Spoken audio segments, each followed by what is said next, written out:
عمائم زيفت من أجل دنيا، فيا بئس المعمم والعمائم.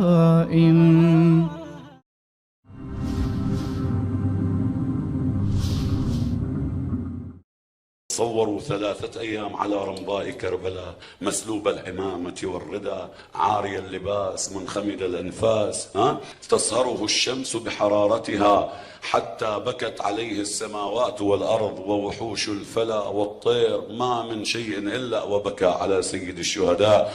في هذا اليوم عند الظهر خرج قوم من جانب كربلاء في حي يقال له حي بني أسد وقوم بني أسد. خرجت النساء لتبحث عن الماء أو تحصل على الماء، لتبحث عن الماء أو تحصل على الماء، لتبحث عن الماء أو تحصل على الماء.